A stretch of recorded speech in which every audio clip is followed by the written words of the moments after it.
हमरा के कहीं घुमहिबे तबो। अरे ना रे दादा काहे सुन बोल ना। मनवा से मनवा मिलइबे तबो। एकदम ना मिला का। अरे हमरा के कहीं घुमहिबे तबो, मनवा से मनवा मिलइबे तबो। दिल हमार कुर्बान हो गइल। अरे तनी हमरो सुना।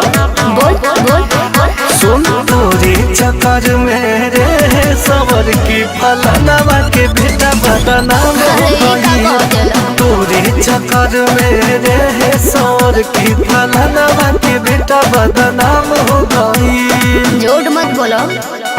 तोरे चक्कर में तोरे चक्कर में म्यूजिक बाय आर्या शर्मा।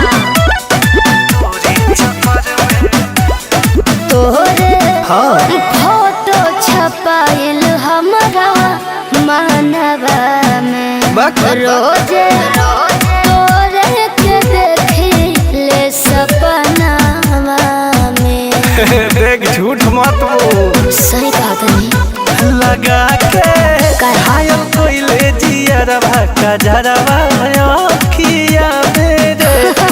अब ना आइब कबो दोबारा तोरा मीठी बतिया मेरे। चर्चा हमार खुले हम हो गए। अरे तनी कम झूठ बोल। सही रे। तोरे चक्कर में रे पतर की फलाना के बेटा बदनाम हो बड़ले गई। बा। तोरे चक्कर में रे समर की फलाना के बेटा बदनाम हो गई। बड़का ज्ञानी भइल बड़े। बेटा बेटा तोरे चक्कर में तोरे चक्कर में बाहरे ते लिखाइल हमरा भगिया में। चुप आजो चुपचाप हमारा जी निगिया में। चुप एकदम चुप। तब बोलो। लड़कन के जैसन न करी कबोई विजया रे के तनो धरावे के चहबे न धरी कलैया रे। आगे के सब इंतजाम हो गए।